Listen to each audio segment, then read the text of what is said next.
Hello everyone, I am very glad that you're joining this story. Subscribe, like and comment. Enjoy the story, smile more often. Christmas morning in my family is always the same damn thing. Everyone pretending to like each other just long enough to unwrap something they probably won't even keep past January.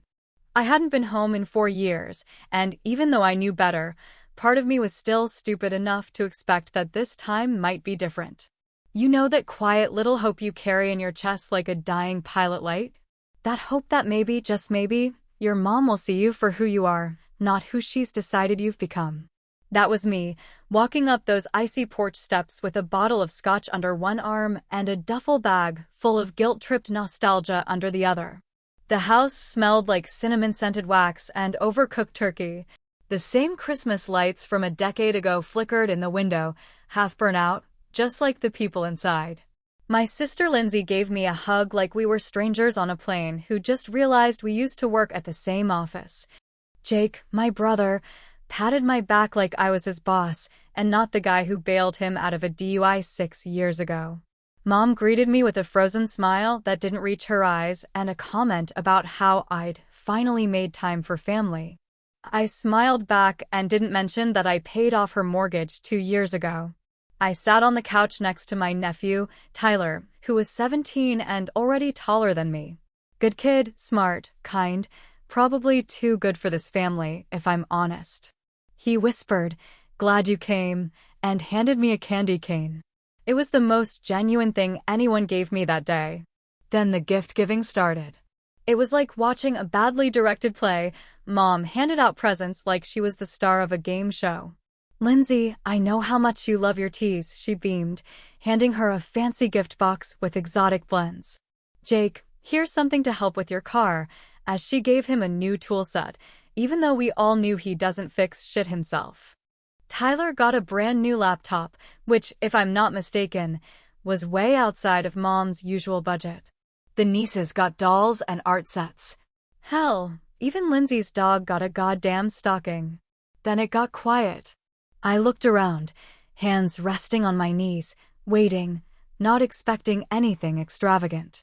Just a token, a card, a joke, something, but there was nothing.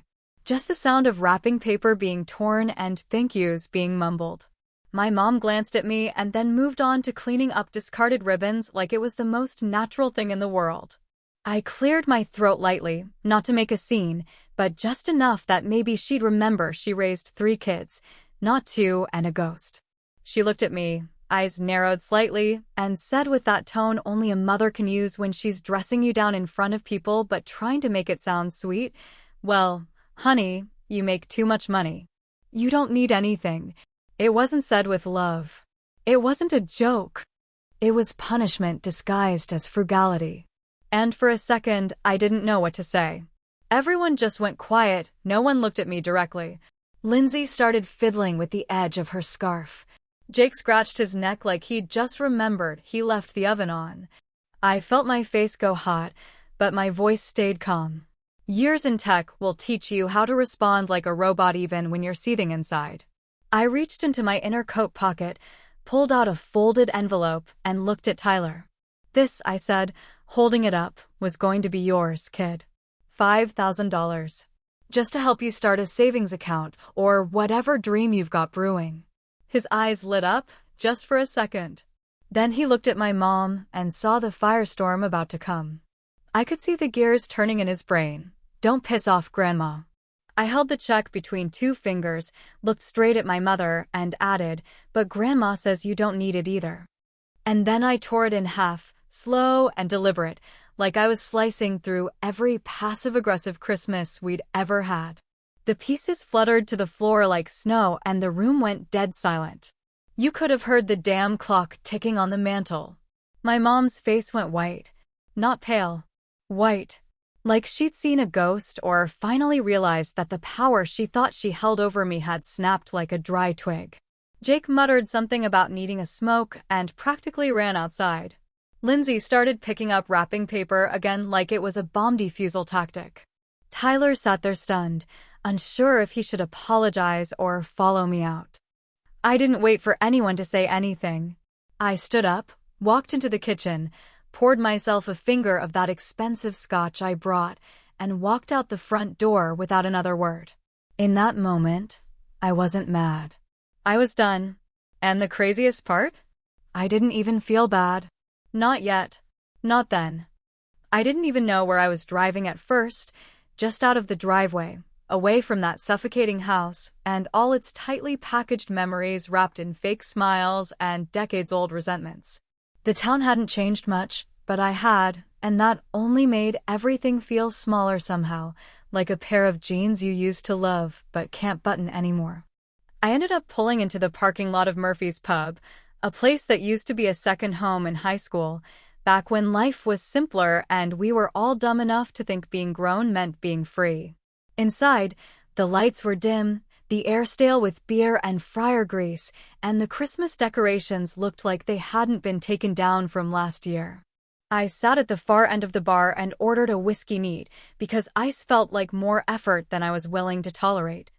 I wasn't there to drink, not really. I just needed to not be in my mother's house, to not be sitting in that damn living room listening to the silence of people who let you drown so long as they don't get wet.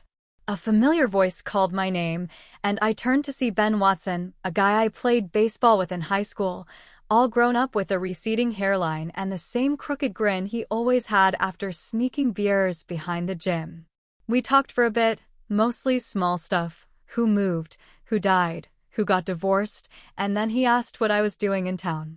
Family Christmas, I said, trying to laugh, but it came out more like a cough. Rough one, he asked, and I nodded. Then he asked the question I hate more than any other. Your folks proud of you yet? I didn't answer because honestly, I don't know. And maybe that silence told him everything. After he left, I sat there staring into the bottom of my glass, and the memories came flooding in like a busted dam levee. I remembered being 21, broke as hell, juggling 2 part-time jobs and a full course load, eating ramen and praying my car would make it through one more semester without exploding. I was still living at home back then, barely surviving, when my mom cornered me in the kitchen and said Jake needed help. He's just fallen on hard times, sweetie, she'd said, stirring a pot of chili like we weren't about to discuss screwing over my entire future. He just needs someone to co-sign the loan. You're the responsible one. I should have said no. God knows I should have. But she hit me with that look, the one that carries both guilt and praise in equal measure, like a knife wrapped in a compliment. I said yes.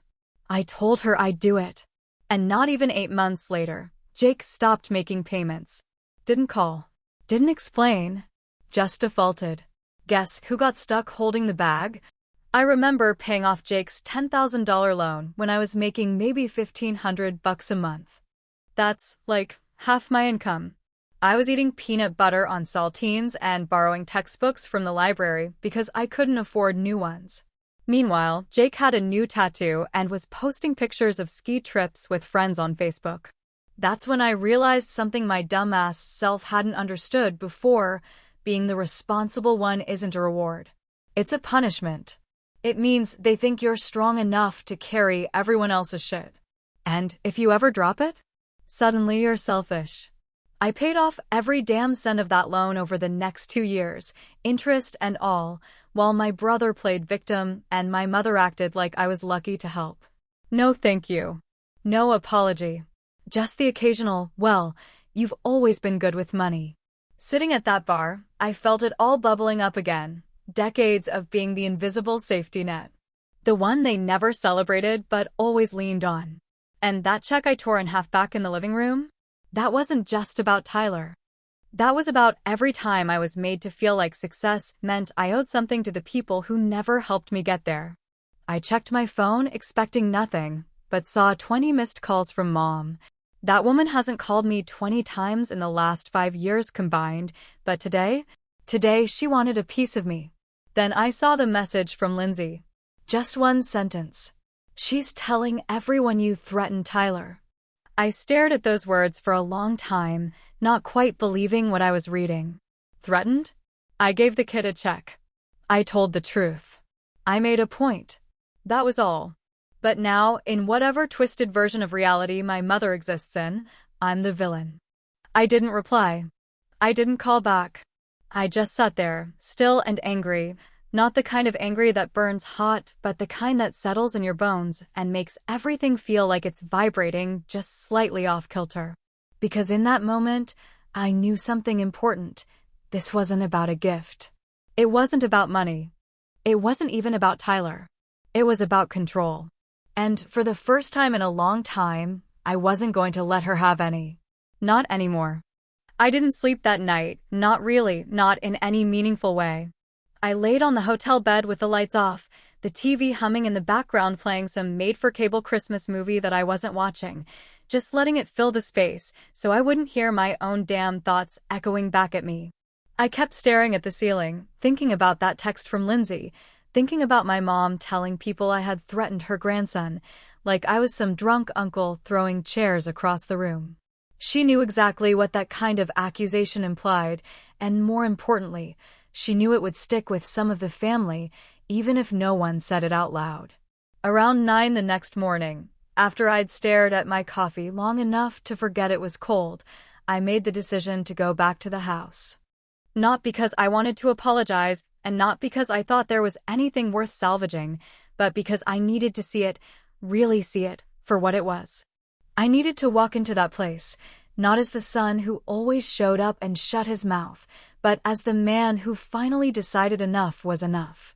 When I pulled into the driveway, I saw Lindsay's car already there. The engine was still ticking, the windshield frosted around the edges. She was standing on the porch, arms crossed, watching me with that cautious look she'd worn our entire childhood, like she was bracing herself to play referee in a game she didn't ask to join. I walked past her with a nod and opened the front door. The smell of stale cookies and burning pine hit me like a punch. The fake Christmas cheer hadn't faded, but now it reeked of tension. Mom was sitting at the kitchen table, still in her robe, nursing a cup of tea like she was the wounded matriarch in a bad soap opera. She looked up when I came in but didn't say a word.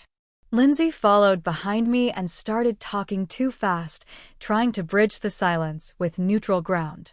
"Eric, I just think everyone's emotions were running high yesterday," she said, like the issue was someone spilling wine on the rug, not character assassination. "Maybe we can all just take a step back?" I looked at Mom. She didn't blink, didn't speak. She just gave me this long, slow glance like I was the one who'd betrayed her, like I was the disappointment in the family playbook again. "You embarrassed me," she finally said, her voice low and trembling but not weak. "In front of my grandson." I let the silence sit for a second because I wanted her to hear how loud it was when I didn't deny it. Then I said, "No, Mom. I told the truth. You just didn't like the way it sounded coming out of my mouth instead of yours." That landed like a slap, and I could see it in her jaw tightening. But before she could come back with something manipulative or theatrical, I turned and walked down the hall toward her study. I knew the drawer I was looking for the second from the top, left-hand side. She kept all the important stuff there. Insurance papers, social security cards, old birthday cards she claimed she couldn't part with. I pulled it open and there it was, sitting neatly like it had never moved in all these years. A manila envelope, thick and worn around the edges, labeled in her perfect cursive, "Eric." I pulled it out and opened it, and the first thing I saw was a Christmas card I'd sent her 8 years ago, still in its envelope. Tucked inside, an uncashed check for $1,000. Under that, another. And another. Birthday cards with checks. Anniversary notes with money orders. A total of over a dozen untouched, uncashed, perfectly preserved offerings. She'd never deposited a single one. Not one. I stood there, holding that envelope like it weighed 100 pounds, feeling something shift inside me, not just anger, not even grief. It was clarity. Cold, clean, sharp-edged clarity. She didn't refuse the money because she didn't need it. She refused it so she could keep saying she didn't need me. That was her narrative. That was her power. As long as those checks sat in that drawer, she could say to anyone who asked, "I raised that boy all by myself, and I never took a dime from him. That was the game. She didn't want support. She wanted control. I walked back into the kitchen with the envelope in hand. She looked at it, but she didn't say a word. Just stared at it like it was some kind of threat. And maybe it was. I placed it gently on the dining room table, right next to her untouched breakfast plate. I reached into my coat pocket, pulled out a sticky note, and pressed it to the envelope. "You may not need my help," I wrote, "but you sure as hell need a mirror." Then I walked out the door without waiting for her to respond. Lindsay didn't follow me, and I didn't expect her to. The cold hit me like a reminder, a full body slap that I was finally outside of it all. For the first time in years, I wasn't carrying their burdens. I wasn't playing their games. I wasn't writing checks to buy my way into love that was never for sale in the first place. And maybe, just maybe, I was finally starting to breathe again. It was late when the call came through, the kind of late that makes you double-check the name twice, just to be sure your tired brain isn't making up stories you wish were real. I almost didn't answer, figuring it might be my mother trying a new number or Lindsay calling again to patch wounds with more gauze than honesty. But when I saw Tyler's name light up on the screen, something in me stilled, like the room got quieter all at once. I hit accept and said his name, calm and even, but the silence on the other end stretched just long enough to tell me something was off. Finally, he spoke, his voice low and a little shaky, like he was trying to hold his breath and his courage at the same time. "I know she lied," he said, "no small talk, no pretense. I saw the check you gave her, the one you tore up. I found the pieces in the trash." I didn't speak right away because part of me was relieved, but the other part was already angry that a 17-year-old kid had to go digging in the trash to get to the truth. He sounded older than he should have, like he'd carried more weight in the last 24 hours than a kid his age should ever have to lift. He asked if we could meet somewhere, not at the house, he said quickly, like it burned him to even say those words. I need to talk. We met at a diner on the edge of town, the kind that still had sticky menus and a waitress who called you Han, whether you were 5 or 90. I got there first and grabbed a booth by the window, away from the overheard conversations about lottery tickets and gas prices. Tyler walked in with his hood up, eyes scanning the room like he was afraid someone from the family might spot him. He slid into the booth across from me, and for a few seconds, we just sat there, not saying anything, letting the clatter of dishes and quiet hum of Christmas music cover the tension. "I'm sorry," he said finally, and I could tell he meant it, even though he shouldn't have been the one apologizing. "She said you scared me. That you yelled and threw stuff." I didn't know what to say when people started asking, but I didn't tell them that. "I swear." "I know, kid," I said quietly, trying not to let the weight of his words crush the table between us. "You don't have to explain anything to me." But he kept talking, like he'd held it in too long and now the words were falling out whether he liked it or not. I knew something was wrong. "I've always seen how she talks about you, like you're some rich stranger who just shows up to remind everyone they didn't try hard enough. But I've read every card you ever sent her. I've seen your name on bills in her office. You've done more for this family than half of them even know." He paused and looked down at his hands, picking at the edge of a napkin. "I was gonna use that money. I didn't know it was for me until I saw the check. But I was gonna ask you for help next year anyway. I've been saving from my part-time job, but it's not enough. I want to get out. Go to college. Do something that doesn't end with me fixing cars in Jake's garage or drinking beers in that same damn basement." His voice cracked then, and he looked out the window to avoid letting me see the tears that were probably forming. I let the silence stretch out again, because this time it wasn't awkward, it was necessary. It gave me a moment to catch my own breath, because hearing him say out loud that he wanted to break the cycle, made me feel something I hadn't in a long time, hope mixed with guilt. Revenge had tasted good yesterday, sharp and fast like a shot of bourbon on an empty stomach. But sitting here, looking at this kid who was fighting to hold on to something better, I started to wonder if all I'd done was light a match in a house already full of gas. Maybe I hadn't hurt Mom. Maybe I'd just made the smoke thicker for the ones still stuck inside.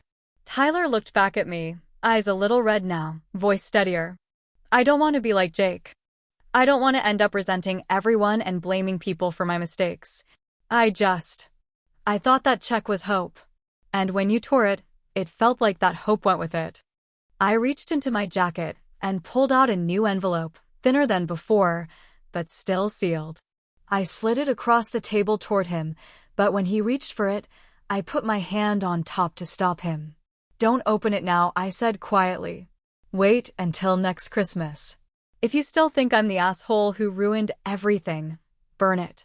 But if you understand why I did what I did, then maybe you'll see that sometimes love doesn't come with a bow. Sometimes it comes in the form of truth no one else has the guts to tell. He nodded slowly and tucked the envelope into his jacket without asking what was inside. We didn't talk much after that. He finished his coffee and thanked me, and I paid the check and left a tip bigger than the meal deserved. As I watched him walk back out into the cold night, I felt something settle inside me, not peace, not closure, but the beginning of something different. Maybe I hadn't fixed anything. Maybe I'd made things worse before they could get better. But at least, for once, I told the truth. And maybe that's where real change begins. Snow was falling outside my apartment window like it had some goddamn purpose, soft and relentless, burying sidewalks and silence in equal measure. It was Christmas morning again, but this time I didn't travel, didn't pack a bag or book a flight or prepare myself for the quiet psychological war that always came with going home. This year, I stayed put. No wreath on the door, no tree in the corner, no cinnamon candles trying too hard to smell like forgiveness. I poured myself a cup of coffee, black, no cream, no sugar, and sat in the chair by the window where the light hit just enough to remind me the world kept turning, with or without holiday cheer. The mail came late that day, because of course it did, and I didn't bother checking it until afternoon. I wasn't expecting anything. Most people had stopped sending me cards after I stopped pretending I'd send any back. But there it was, a plain white envelope with handwriting I recognized instantly. Slanted, a little tight, the loops too neat for a teenager who barely passed English, but had always been thoughtful where it mattered. Tyler. I opened it slowly, carefully, like it might explode in my hands, and maybe in a way it did. Inside was a photo, him standing in a cramped but clean dorm room, bed barely made, a stack of textbooks by a laptop, a corkboard with postcards, and a couple of Polaroids pinned to it. He was smiling.